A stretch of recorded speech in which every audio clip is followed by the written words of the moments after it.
a column recently which started up, about Java. And by the way, I'm wondering if I'm out of it because I really didn't know we adopted this acronym Java. Apparently, it's been around decades, and where have I been? Java, July, August, vacation.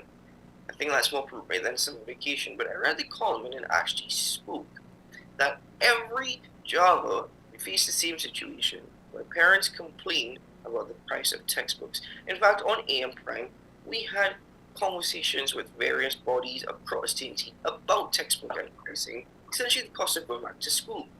Now, apart from that, have you ever been in a position where, in primary school in particular, because of the situation where students don't necessarily have a timetable or a fixed period for certain classes, they find themselves actually having to take all their textbooks and all their copybooks to school on a daily basis?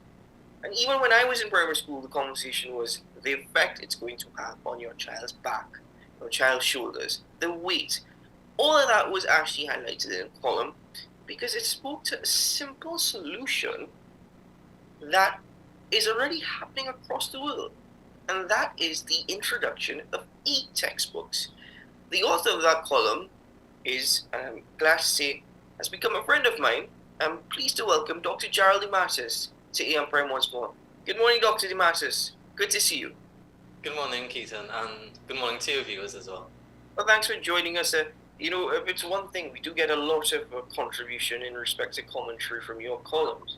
And the latest actually speaks to e-textbooks. It's nothing unfamiliar. I do believe that the previous government administration was examining the possibility of introducing that into Trinidad and Tobago. But as we speak about digital transformation in TNT now, how is e-textbooks a game changer? How is it something that is going to revolutionize the way education is spelled out here in TNT? I like those terms, game changer, revolutionize, because that's what we're after, right? If we can adopt meaningful changes that can have real impacts on people's lives, not just a certain section of the population, but different people can benefit from this, then we're talking actual meaningful changes. So in terms of how it can be a game changer, we're thinking about benefits to children and families, right? That's what I'm focused on in the column that you mentioned. So privileging that particular section because they are directly impacted by the education that we deliver to them, right? So we have the socioeconomic status affecting families, particularly low-income households, and then children who have to immediately upon the stress of sitting the SCA exam, they now have to adapt to a new environment and new educational demands. So that's my focus, children and families. Now, the Ministry of Education also benefits from this because they're implementing a policy, or they stand to implement a policy that can also revolutionize how they provide education and how materials can be used more efficiently and perhaps even more effectively. Now, there are a lot of things to consider in this. Digital transformation is something we just talk about very sophisticated without really examining the nitty-gritty of it. So, and there's a lot of weeds here to be pulling out when we're thinking about e-textbooks. But the important thing really is to start now. So 5 years, if it takes that much, we at least begin to get into those specifics, and gradually we can get to a point where we say, yeah, we've actually revolutionized our educational system, because for a very long time textbooks have been a problem. Right now we're talking about the funds allocated to the Ministry of Education and how it's been insufficient and how there are many upgrades necessary. We see things like rat infestations in certain schools. I recently read a story, they can't account for certain furniture, really bizarre things that really should have been figured out. And we should not have waited until September and the opening of schools to figure that out. So there are many things that the Ministry of Education has to deal with on a rolling basis, and textbooks are certainly one of them that can affect not just the school, but also the families who bear the burden.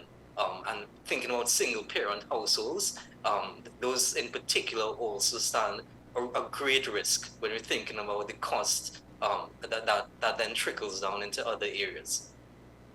Well, Dr. De Matas, in that regard, we often speak about a digital divide and a digital gap in Tobago, where not only is technology not necessarily affordable for everyone, but the access to technology has become rather difficult. Not everyone in TNT can access Wi-Fi, nor is Wi-Fi available in the area. Or if they do have Wi-Fi, it's not necessarily the connection that has been promised. And that has a role to play in e-textbooks as well, because part of e-textbooks and part of these e-readers, when you have these textbooks downloaded on them, you also have the activities that you get to do as well on them. In that regard as well, does this do anything to bridge that digital divide or digital gap?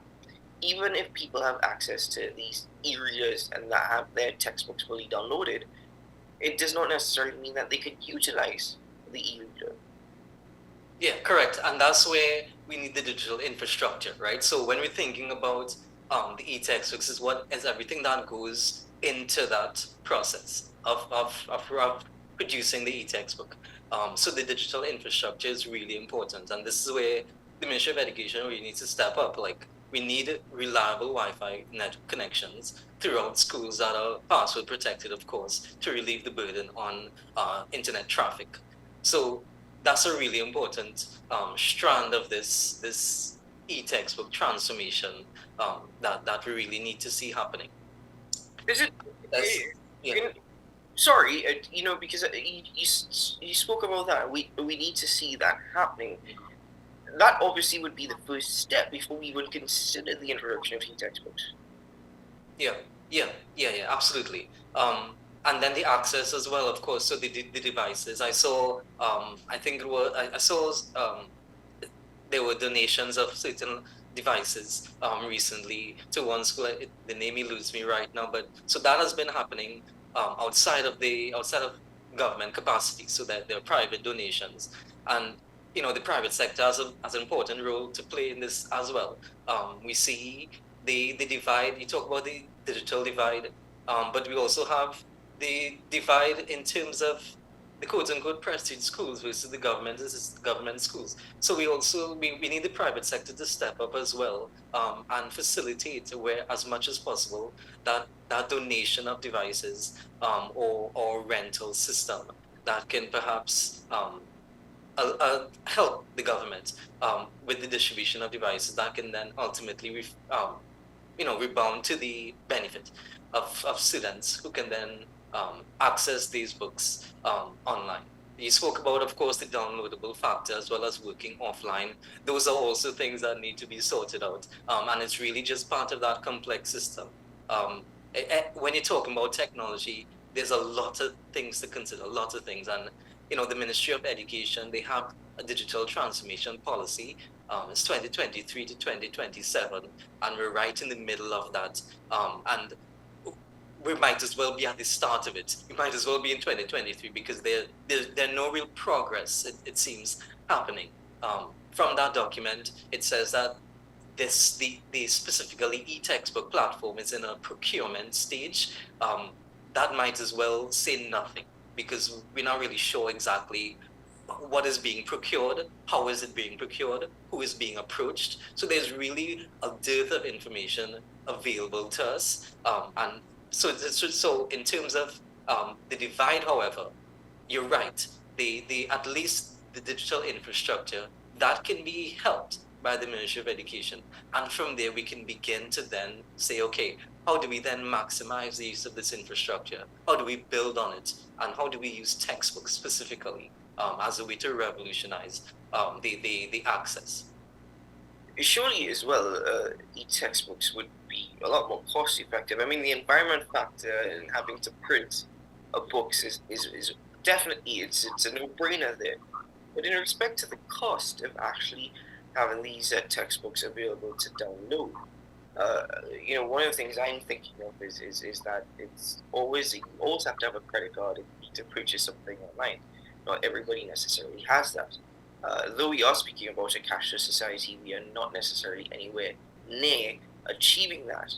But the cost overall to parents, this is something that you believe can actually allow for greater equality of education access. Yeah, and you know, it's weird. I can just use the example of the Ministry of Legal Affairs. So a lot of the payments that you might use to that you might need to register, say, a business or an organization.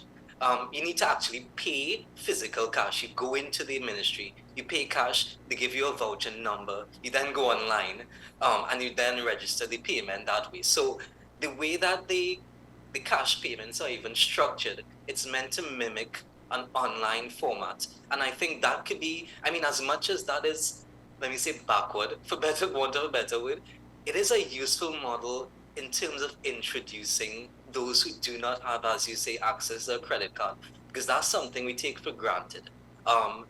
Even going to a bank physically is stressful, but there is a mechanism for bank transfers online. So there are little things that we can work around in terms of those digital payments. But certainly that is a limitation. And the greatest, I suppose, the greatest consequence of when we're thinking ebook transformation is to widen that gap. And I think we need to be really careful, and that's why it demands a really strategic perspective and path, that the way that we implement e-textbooks does not widen the already wide gap between those who can afford it and those who cannot. And so when we talk about digital transformation, really, and in 2022, the Minister of Digital Transformation, Hasselbach, has talked about we're on track for it by 2025. Well, we're really not, if we're thinking about these very specific groups of people who do not have access and who can't afford certain things. So it really begins with those people who need the support the most, and then working from there. So, as we are examining pros and cons this morning, one of the cons that I can think of. I mean, you studied English and you studied literatures in English, and correct me if I'm wrong in that regard. But even as a columnist, it speaks to the benefits of being able, to read, being able to have that book in front of you. Are we actually sacrificing a lot when it comes to e-readers or e-textbooks? Because the engagement with a book in front of you, having to actually read, having to actually write, utilize these textbooks and activity books, you write in them as compared to e-reader, you're just using your fingers. Are we actually sacrificing too much when it comes to the standards of English and by extension the standards of grammar if we are moving with a suggestion of e-textbooks? In short, no. And your reference, you really good well to point out that I studied literature, and I wrote my first book, and so I have a real stake in this in terms of authorship and royalties that might be gained from that. But let's just take the technology for a moment. It was said that when ChatGPT burst onto the scene in November 2022, there was a lot of fear and anxiety about it, and someone said, listen, the real consequence is not it's not those who have the technology and those who don't, but those who can use the technology versus who don't. And that's a really different way to think about it. How we use the technology is going to determine the success, not if we just disregard it completely. And this is important when we think about the fact that the technology is not going away. So it's in fact, it's going to become more advanced, more sophisticated, and more people are going to be forced into using it. So the best scenario is actually to begin using it and to begin adapting to it. And on the point of the book, that's well taken. I recently I watched a program, and it was these it's not in Trinidad, but these very small independent bookstores cropping up in the US, very small circles. And actually what you find is because there's so much that drive towards technology, there's actually a nostalgia for the very traditional form. So some people will actually, because of that nostalgia, they will still want that, in this case, a book. They still want to hold a book and turn the pages and smell the book. And you know, books are experiences essentially, right? So there's still gonna be people who want that book experience, and there will be people who will need to adapt to technology, just because it's gonna be ubiquitous. I see this technology as serving the drive towards ebook technology and transmission as serving both, in the sense that it's going to, on the one hand, increase a demand for physical books because people want that nostalgia, and is going to motivate people to use technology because they don't want to be left behind. So yes, there are consequences, but it's how we think about it, right? Do we actually, how are we going to wield the technology and not let it get away from us? Or are we actually going to say, well, you know what? I should probably learn to use it because I don't want to be left behind. So maybe it's a mindset thing as well. I hear you. I'm not necessarily disagreeing with you, but the reality is, particularly in Trinidad, we still have a large part of our population, and I'm not just talking about school children now. I'm speaking about adults as well, who simply find it difficult to read or write. So we have institutions like Alta, who is really trying to assist in that regard. Now, it's very difficult to argue in respect to reading because with an e-reader, it's exactly what it is. It's a book. It's a book in front of you, simply not that paper-based book, but rather an e-book, a digital book that you simply scroll through. I understand that, so it's not necessarily going to do a lot of damage there, but surely in respect to writing skills and the ability and penmanship and all of that, which by the way is still very important when we speak about the working world, you know, isn't that something that again that we need to be very careful as much as we're pushing e-textbooks and there are a lot of pros to it, that we also need to probably be careful of social engagement, social interaction, and that sort of interaction within the classroom. We need to be careful that we're not cutting that out and that it is also going to lead to further problems down the line, like I mentioned, the ability to write. Yeah, absolutely. I agree. And that's where the curriculum needs to be balanced. It needs to be sufficiently balanced. It needs to say, and it needs to be adaptable as well. It says, okay, if we're going to actually be, we're going to allow students to use their devices in a way that facilitates the learning process, then we need to balance that with more instruction in penmanship, let's just say, or actual physical creative writing, to ensure that they never lose that sense of that sort of tactical, the experience with the actual page and the pen.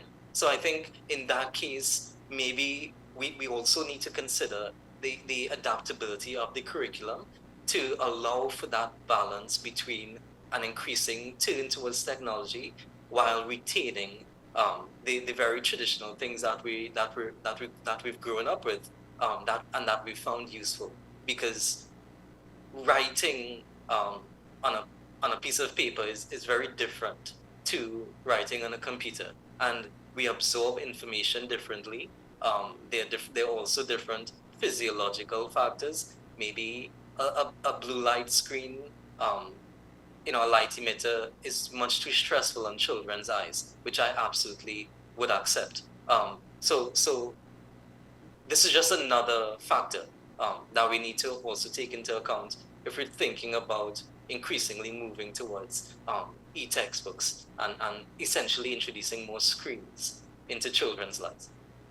So, Dr. De Matas, we've examined affordability, we've examined accessibility, we've really looked at some pros and cons, we've even examined to a certain extent ease of use.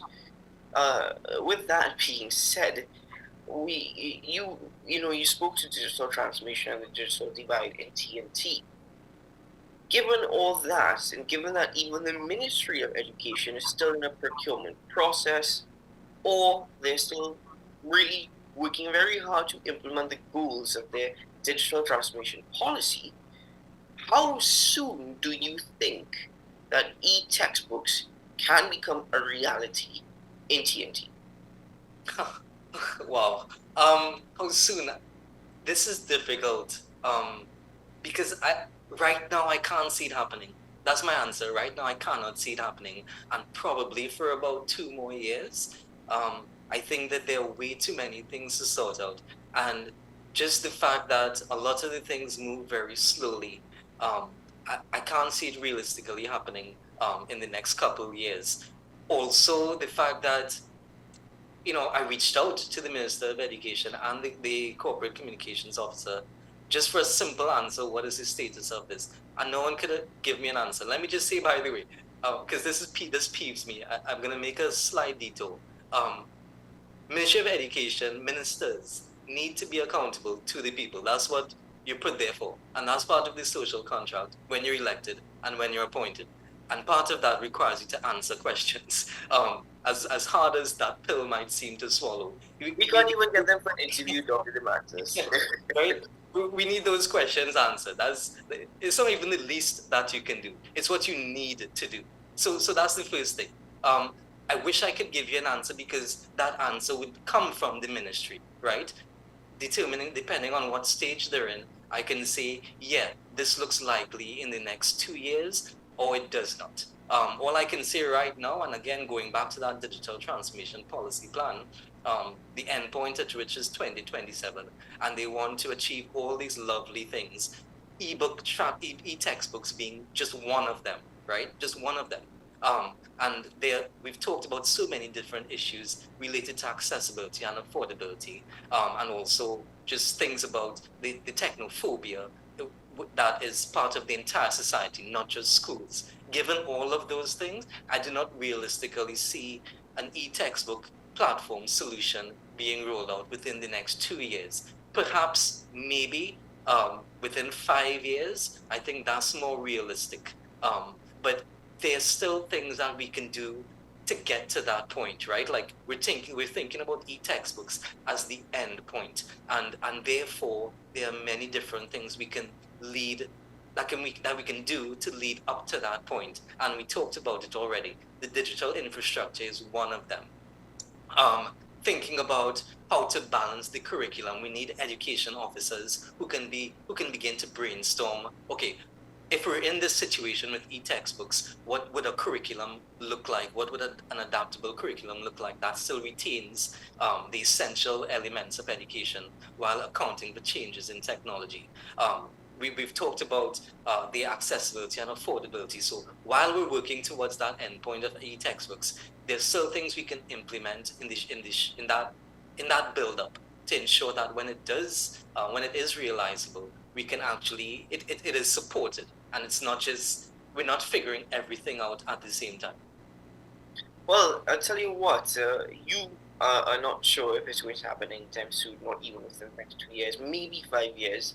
And based off of the response that you get from officials, including the Minister of Education, I don't think they see it happening anytime soon. So, let's not hold our breaths. Dr. De Matas, once more, thank you very much for joining us on the program. Thank you for your presence, and thank you for your contribution to the national discussions. Appreciate it. Thank you, Keaton, and thank you to everyone. Have a good day. You too. All the best. Take care. Dr. Jarrel De Matas joining us on the program this morning. Ladies and gentlemen, I would encourage you to read his contributions. It's always available online. Let's promote the e-reading. You can do it you can go online, and you just simply have to search for Dr. Jarrel De Matas, and his columns appear immediately. Let's take a break here on the program. We will return where the conversations will continue. Stay with us.